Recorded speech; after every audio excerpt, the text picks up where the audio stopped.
శ్రీ గురుభ్యో నమః శ్రీమాత్రే నమః సోషల్ పోస్ట్ డివోషనల్ ఛానల్ ప్రేక్షకులందరికీ నమస్కారం. అందరికీ స్వాగతం.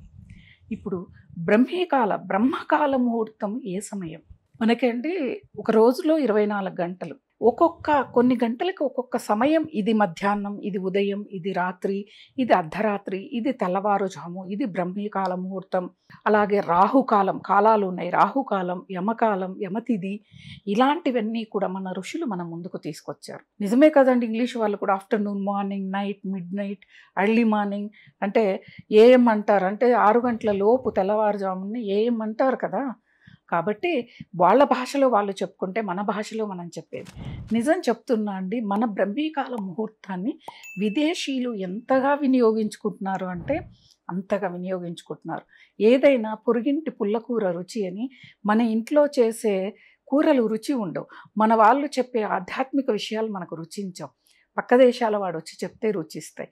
అలాగే పక్క దేశాల వాళ్ళు మనవి ప్రతి ఒక్కటండి, ఏకాదశి ఉపవాసం దగ్గర నుంచి, భోగి మంటల దగ్గర నుంచి, హోమాల దగ్గర నుంచి ప్రతిదీ వాళ్ళు వాటి మీద రీసెర్చ్ చేశారు.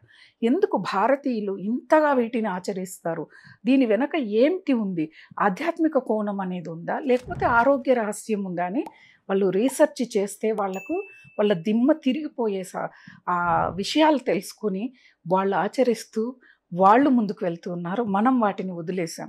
ఏంటిది అంటే దానిలో ఆధ్యాత్మికం అలాగే ఆరోగ్యం రెండూ కూడా కలిసి ఉన్నాయి అన్నమాట. అటువంటిది మన ఋషులు అంత ఈజీగా మనకి ఇవ్వలేదు. చాలామంది కామెంట్స్ పెడతారు, బ్రహ్మీకాల ముహూర్తంలో లేచి 3 గంటలకు ఏం పీకాలి మేము, పనేం లేదా, పాటేం లేదా, మీకు పని లేదేమో, మీరు లేవండి అని చాలా కామెంట్స్ మా మీద వచ్చాయి. ఎన్ని కామెంట్స్ వచ్చినా కానీ మేము బ్రహ్మకాల ముహూర్తం గురించి చెప్పేది ఏంటిది అంటే ఆ సమయంలో మేము కూడా కొన్ని ప్రయోగాలు చేసి మేము కూడా సక్సెస్ అయ్యే మేము ముందుకు తీసుకొస్తున్నాం.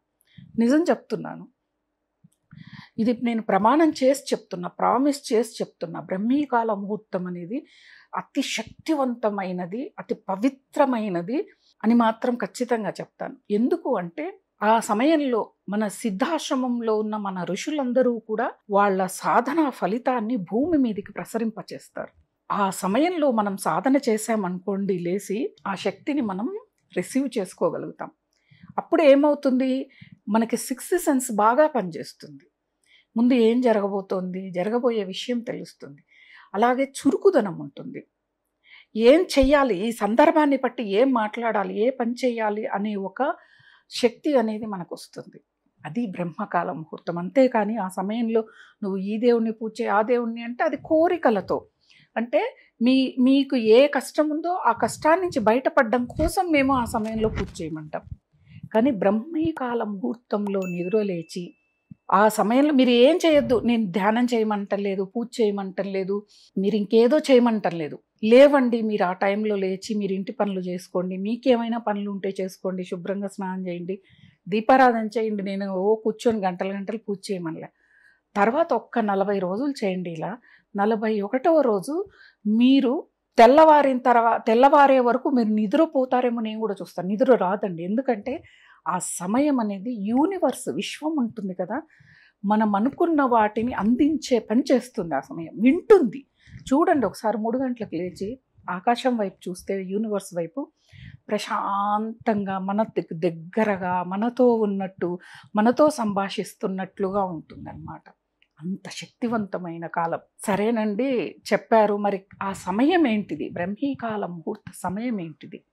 మనకు రాత్రి అనేది 3 ఆమములుగా విభజించారు. 3 గంటలు ఒక్కొక్క ఆమం. అంటే రాత్రి 9 నుంచి 12 వరకు ఒక ఆమం, 12 నుంచి 3 వరకు ఒక ఆమం, 3 నుంచి 6 వరకు ఒక ఆమం. 3 ఆమములుగా మనకి నియమించబడింది. అంటే ఈ లెక్క ప్రకారం మనం 9 గంటలకి పడుకోవాలని కదా అర్థం. సరే, పోనీ మనకి ఇప్పుడున్న పనులు కానీ బయట నుంచి వచ్చే వరకే మనకు 10, 10:30 అవుతుంది. కనీసం ఆ టైం కానీ నిద్రపోవాలి. మనం నిద్రపోతే early to bed early to rise అని చెప్తారు. అంటే త్వరగా పడుకొని త్వరగా లేవండి అని.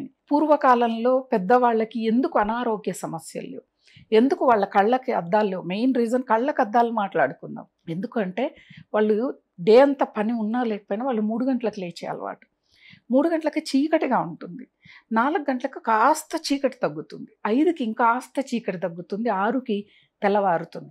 అంటే కళ్ళు ఏం చూసాయి, డైరెక్ట్గా లైట్ని చూడలేదు. మనం ఏం చేస్తున్నాం, 6:30, 7, కొంతమంది 10, 11 వరకు లేస్తూనే అంత లైటింగ్ని చూసేవరకు మన కళ్ళు ఎఫెక్ట్ అవుతుంది.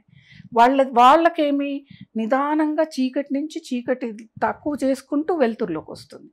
వచ్చినప్పుడు ఆ కళ్ళు అనేవి చాలా బాగా 100 ఏళ్ళు వచ్చిన కళ్ళద్దాలు లేకుండా చనిపోయే వరకు బతికిన వాళ్ళు కూడా ఉన్నారు. అది వాళ్ళ ఆరోగ్య రహస్యం.